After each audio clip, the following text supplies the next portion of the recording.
Bueno, buenas tardes a todos, ¿cómo estamos? Ya cansadillos, ¿verdad? Bien, la última. Me llamo Juan Albacete. Bueno, en primer lugar, muchas gracias a todos por la asistencia a esta ponencia. Enhorabuena también a la organización de este simposio sobre ética en el siglo XXI, aquí en SAFA.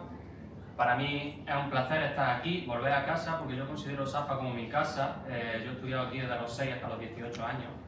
Y bueno, pues aquí tengo muchos de los mejores recuerdos de mi infancia y de mi adolescencia. Y de eso vengo a hablar hoy, de infancia y de adolescencia.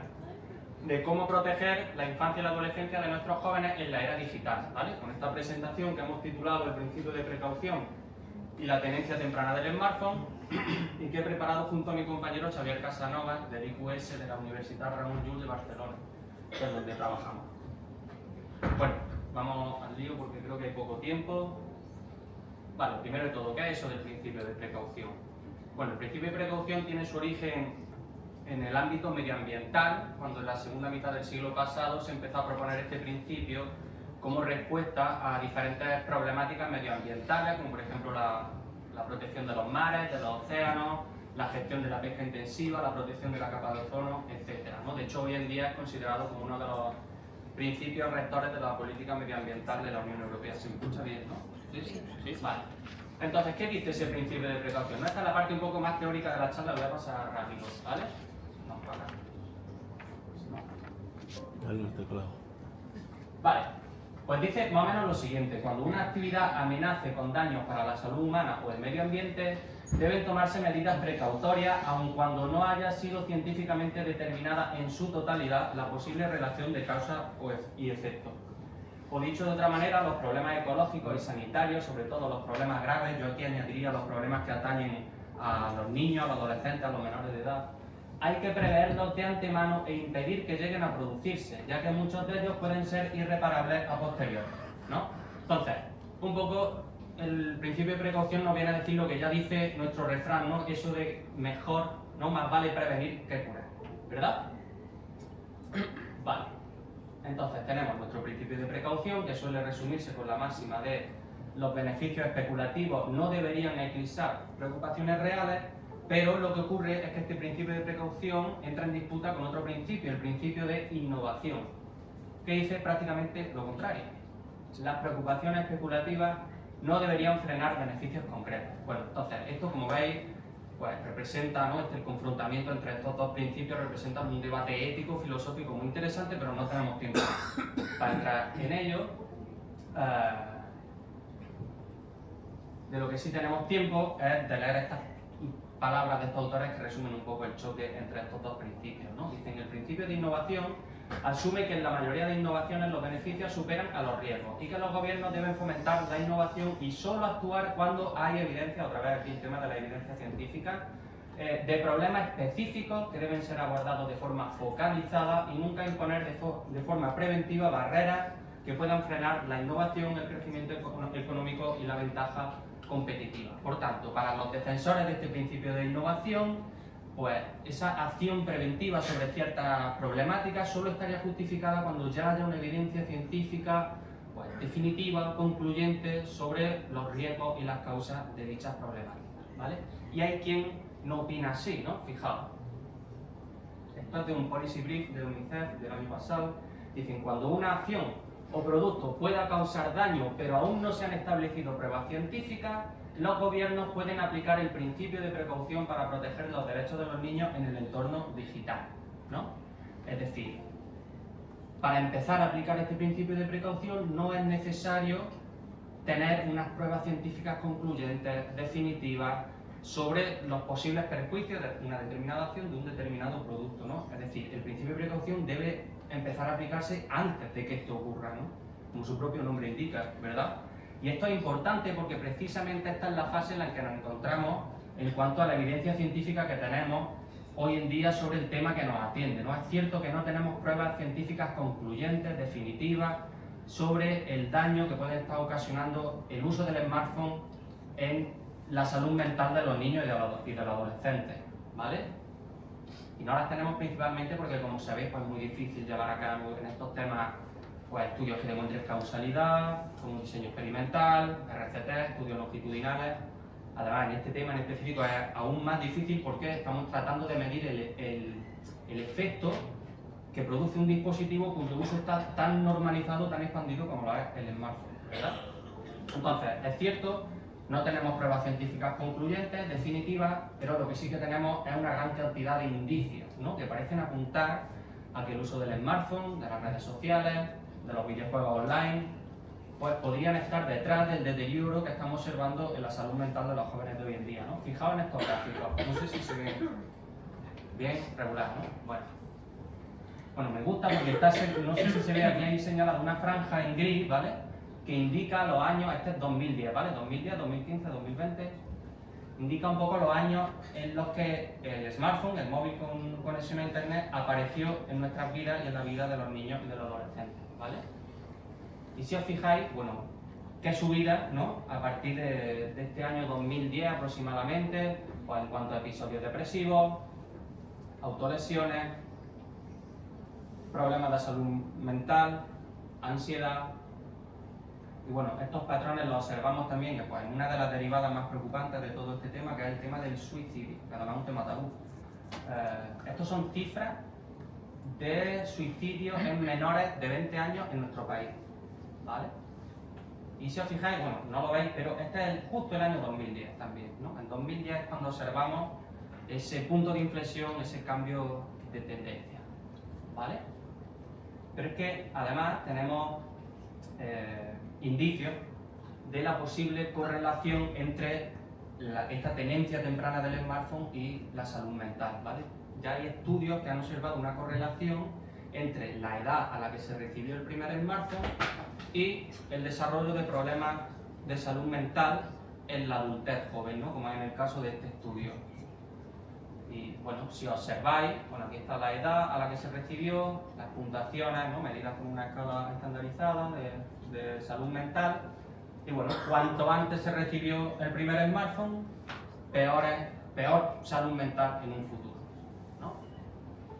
Vale, entonces, y aunque sabemos que esto no demuestra causalidad, ¿no?, porque bueno, sabemos perfectamente que correlación no implica causalidad, para nosotros estos indicios deberían al menos hacernos plantear la aplicación de este principio de precaución en este tema, ¿no?, en el tema del uso temprano y la tenencia temprana del smartphone en los niños y adolescentes, ¿vale?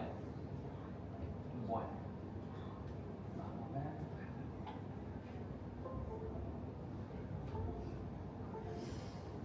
Vale, y esto es lo que defiende, entre otros muchos, Jonathan Haidt, no sé si os suena. Bueno, es uno de los psicólogos sociales más prestigiosos del mundo. Además fue uno de los primeros en alertar sobre el posible impacto del uso del smartphone en la salud mental de los niños y de los adolescentes y sobre la importancia de retrasar la primera entrega de ese smartphone, ¿no? Entonces nos dice Haidt, en otros ámbitos, cuando sospechamos que un nuevo producto de consumo es peligroso, sobre todo para los niños, lo retiramos del mercado inmediatamente hasta que el fabricante corrija el diseño, ¿no? Y se pregunta Haidt, bueno, ¿por qué no aplicamos igualmente este principio de precaución al producto smartphone, ¿no? ¿Vosotros creéis que las empresas tecnológicas, que las plataformas de redes sociales van a aplicar este principio de precaución en pos de la salud mental de los niños y de los adolescentes? ¿Sí o no? No. Bueno, lo ideal sería que sí, ¿no?, como hemos visto en la charla de Braulio, que creo que se ha ido, ¿no? Pero hoy en día, al menos en este tema, tiene pinta de que no. Entonces, si no son ellas o estas empresas los que aplican ese principio de precaución, tendremos que ser nosotros, ¿verdad? Y para nosotros, aplicar el principio de precaución al tema que nos atiende se traduce principalmente en retrasar al máximo la entrega del primer smartphone, ¿vale? ¿Y hasta qué edad? ¿A qué edad creéis que se le tendría que entregar el primer smartphone? ¿Qué creéis que dicen los expertos? 16. Ah, Mariani, 16 años. Sí, creo que sí. ¿Sí? ¿Más o menos? Más o menos. Pero eso no es verdad. Pero eso no es verdad. Es inviable, diría Manolo. ¿No? Bueno, pues eso es justo lo que vamos a ver. Efectivamente es hasta los 16 años. Encima, tú que eres pediatra... Pediatra no. ¿No? Médico de familia. Ah, es verdad, médico de familia, perdón. Pero bueno, los pediatras, nuestra Asociación Española de Pediatría es la que cifra en 16 años, además de otros expertos, ¿vale? Entonces vamos a ver un poco cuál es la situación en cuanto a esta tenencia temprana del smartphone hoy en día, ¿no? bueno, esta tenencia temprana del smartphone le llamamos ESO, por su sigla en inglés, Early Smartphone Ownership. Vale, primero, ¿cuál es la situación a nivel mundial? Fijaos, no sé cómo se verá, pero bueno, cuanto más oscuro es el color, ¿vale? Antes se recibió el primer smartphone, ¿vale? Entonces, si os fijáis, bueno, parece ser que cuanto más desarrollada es una zona, antes se está entregando el smartphone, ¿no? Esto nos cuadra. Aquí no se ve, pero bueno, la edad promedio de entrega parece estar en torno a los 12 años, que aquí, al menos en España, coincide con el paso de primaria a secundaria, ¿no? Que es un hito importante. Y bueno, ¿en cuántos países se está siguiendo este principio de precaución, estas recomendaciones de los expertos? Bueno, pues aparte de África y la zona de la India, ¿no? Prácticamente en ninguno, ¿verdad? ¿Y cuál será la situación en nuestro país? Pues más o menos lo mismo, ¿no? Aquí tampoco estamos siguiendo ese principio de precaución, no estamos siguiendo las recomendaciones de los expertos, de hecho estamos entregando el primer smartphone cada vez a edades más tempranas, ¿vale? Bueno, ¿y por qué? ¿Por qué los padres están entregando ese primer smartphone cada vez a edades más tempranas? ¿Y por qué muchos de ellos están entregándolo incluso antes de lo que ellos mismos consideran como adecuado? Bueno, pues que esta prevalencia, esta normalización de la posesión temprana de un smartphone propio, esta presión social, convierte a la tenencia temprana del smartphone en lo que se conoce como un problema de acción colectiva. Porque aunque haya padres que quieran aplicar este principio de precaución y retrasar ese primer smartphone hasta los 16 años, la realidad es que no pueden. Tampoco lo que creo que por ahí va Manolo, ¿no? ¿Y por qué no pueden? Pues entre otras cosas porque acaban cediendo ante esa presión social y sobre todo ante el miedo que les produce pensar que su hijo puede quedar excluido, que puede quedar marginado por ser el único o uno de los pocos que no tiene smartphone dentro de su grupo. ¿No? ¿Estáis de acuerdo? Bueno, pues vamos a profundizar un poquito en esto, porque precisamente esa pregunta de por qué los padres están entregando ese primer smartphone cada vez a edades más tempranas es la pregunta a la que estamos tratando de dar respuesta en mi grupo de investigación, en el grupo de investigación donde trabajo, ¿vale? Entonces voy a presentar muy brevemente dos estudios que hemos realizado al respecto, ¿vale? En los que tratamos de identificar estos factores, ¿no? Los factores que llevan a los padres a entregar ese primer smartphone. Vale, fijaos, lo primero que hicimos fue una revisión de literatura. Bueno, está publicada, si alguien quiere consultarla, es de acceso abierto. Y fijaos, esto es un resumen del proceso de revisión que llevamos a cabo. Y aquí quiero que nos fijemos aquí en este número, que es el número final de, digamos, de publicaciones que encontramos que abordaban realmente lo que nosotros estábamos buscando.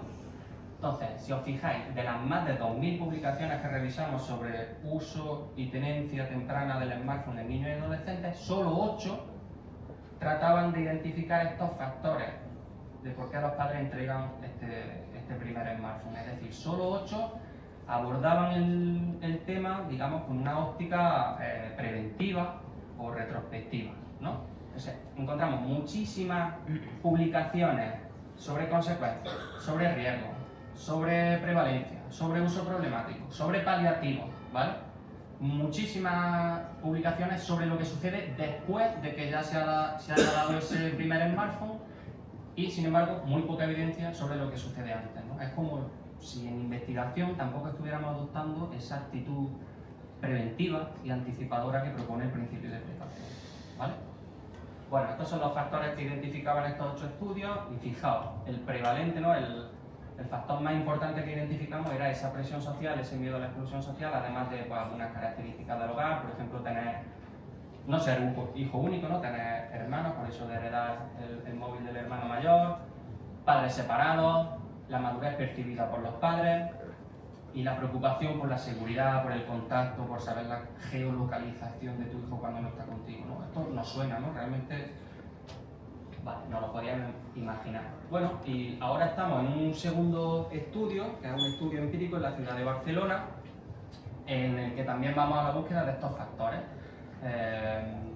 Y lo estamos haciendo a través de una encuesta que tiene estos bloques de preguntas, ¿vale? Que hemos distribuido a un total de 2.745 familias de la ciudad de Barcelona con niños de entre 8 y 16 años, ¿vale? Y actualmente estamos en la fase de análisis, estamos trabajando con unos CARDs, que son unos árboles de clasificación y regresión, en fin, aquí están esos árboles.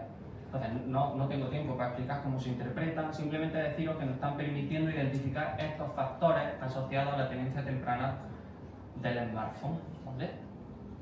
Y si os fijáis, de nuevo, esa presión social, esta vez en forma de tanto por ciento de compañeros de clase del menor que tienen smartphone, ¿no? Como principal factor, el principal factor que discrimina o que sí, está relacionado con si los padres dieron ese smartphone o no, ¿no? Pero es que además nos están permitiendo identificar otros factores que son muy interesantes. Otra vez la más percibida, la inevitabilidad que perciben los padres a la hora de darle el smartphone, ¿no? Hoy en día es inevitable darle un smartphone a mi niño. Vale. De nuevo, la presión percibida por los padres en cuanto a su entorno, la preocupación por el contacto. Y fijaos, ¿no? El uso parental excesivo no ha salido también. Claro, aquí estamos tratando de corroborar los factores que identificamos en la revisión y otros que no se contemplaban en ninguno de esos estudios. Este era uno de ellos, el uso parental excesivo.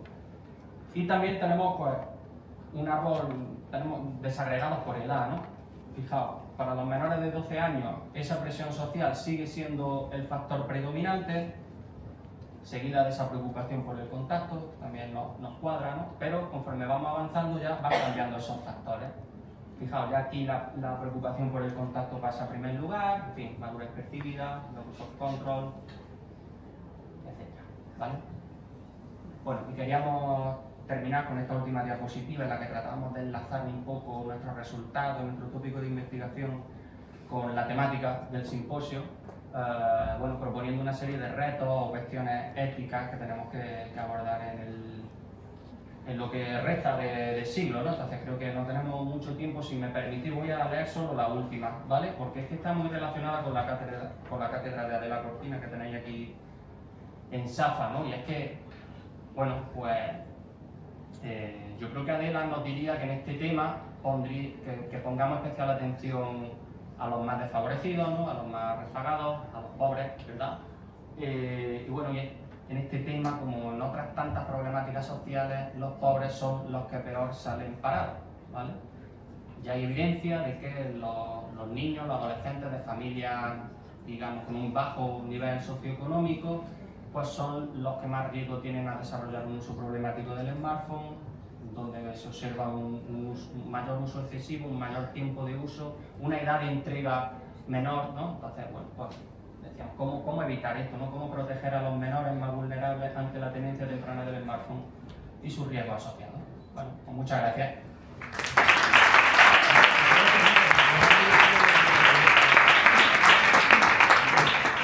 Bueno, agradecemos la charla, el contenido que nos ha proporcionado el ponente. ¿Tenemos alguna pregunta que queramos hacerle? Espera un momento. Hola, buenas. ¿Qué motivo es el que hace que las familias más desfavorecidas, con nivel socioeconómico más bajo, implique por generar un mayor riesgo de uso del smartphone o mayores consecuencias en su uso? Pues mira, me gusta que me haga esa pregunta. Respuesta, no lo sé, no lo sabemos.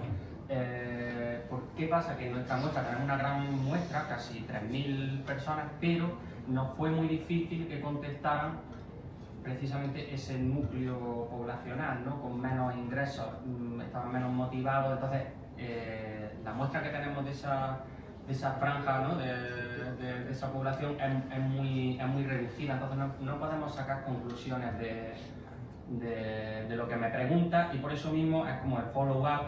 El siguiente artículo que queremos hacer es contactar con Cáritas allí en Barcelona, intentar hacer una encuesta específica para ver qué factores le está llevando a estas familias a entregar el primer smartphone, que sí sabemos que lo entregan antes. No sé, yo a priori pues se me ocurre primero pues quizás una mayor falta de concienciación, sobre los posibles riesgos. Se me ocurre también cuando hay una familia desestructurada o padres separados, ese factor que identificamos de la preocupación por el contacto, por poder estar en contacto con tu hijo, saber la localización, pues cobra mayor importancia. Entonces yo creo que por ahí irían los tiros, pero no lo sabemos. Vale. Otra preguntilla, esta de respuesta corta. Vamos. Tengo entendido que los directivos de las tecnológicas y de las marcas de smartphone y todo eso como que retrasan la edad en la que permiten a su hijo acceder a esa red o a esos dispositivos. ¿Eso es cierto o una leyenda urbana? Yo creo que es cierto, que no es un bulo. Yo lo que he leído es que lo llevan a colegios donde no se utilizan pantallas. Exacto. Y que tienen, ¿no?, niñeras por contrato que no pueden utilizar el móvil. Entonces, yo eso lo he leído en un titular del País, entiendo que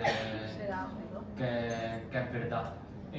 Me cuadra también, porque no me quiero enrollar, pero bueno, uno de los temas también, de los retos éticos, es replantearnos el tema del uso de pantallas en los centros educativos, ya que estamos aquí y ante alumnos de magisterio y demás, lo digo. Yo personalmente creo que hay que replantearse una desescalada digital en los centros educativos, ¿no? Esta Asociación Española de Pediatría, además de recomendar que el primer smartphone se dé a los 16 años, tiene unas recomendaciones de horas de uso de pantalla por edad, ¿vale? Entonces, por ejemplo, los niños de primaria, de 7 a 12 años, la hora máxima de uso de pantalla es 1 hora, incluyendo el tiempo de pantalla durante la jornada escolar. Entonces, eso es posible, prácticamente imposible, ¿no?, con la cantidad de deberes que se le mandan hoy, de proyecciones, de PowerPoint y demás. Entonces, se está luchando un poco por esto, porque nos replanteemos si quizás hay que hacer una desescalada digital y utilizar menos pantallas, porque en los últimos años, los últimos 10 o 15 años, hemos inundado la aula de pantallas y realmente en los últimos 10 o 15 años no hemos observado un aumento, una mejora significativa en el aprendizaje, en el rendimiento académico de los estudiantes. Entonces esto tendría que hacernos un poco replantearnos esta cuestión, pero bueno, esto también, pullita aquí, es algo típico en educación, es seguir modas sin realmente evaluar su impacto. Sí. Bueno, yo simplemente quería compartir una reflexión que de hecho con mis alumnos de grado lo hemos hablado más de una vez, y es que claro, yo creo que es tremendamente complicado afrontar esto que dice, porque claro, la desescalada en el cole es viable. El problema es la desescalada en la familia, porque, y ya digo, lo hemos hablado muchas veces en clase, ¿cómo le digo yo a mi hijo? No pasa, en mi casa no pasa, pero ¿cómo le digo yo a mi hijo que no puede coger el teléfono si mi mujer y yo estamos con el teléfono las 24 horas del día, desde que nos levantamos hasta que nos acostamos, y es lo que mi hijo ve? Entonces, claro, creo que esto es un problema muy serio, porque no es ya de educación de los menores, sino es de la propia educación de la sociedad en general, porque estamos totalmente absorbidos por el tema de la telefonía. Yo comparto totalmente esa preocupación. Yo lo decía antes incluso de meterme en este tema. Yo creo que con otras drogas, porque yo considero esto una droga, a lo mejor técnicamente no se le puede llamar droga, pero sin duda tiene un diseño, ¿no?, adictivo. Entonces, bueno, yo cuando empecé a beber, tomarte tu cervecilla, tienes ese referente de tus padres, a lo mejor incluso sin hablarlo, ¿no? Pero bueno, dices, yo sé que mi padre se bebe su cerveza de vez en cuando y tal, pero controla. Nunca lo he visto coger el coche mal, nunca lo he visto pelearse con alguien por tal. Entonces tienes siempre ese referente que poco a poco tú te vas amoldando y acabas siendo como él, ¿no? Pero en este tema, en esta adicción, ese referente no lo tenemos. O sea, es verdad que los adultos hacemos un uso excesivo del móvil. ¿Cuántas horas utilizáis el móvil? ¿Cuántas horas la habéis utilizado durante este simposio? ¿No?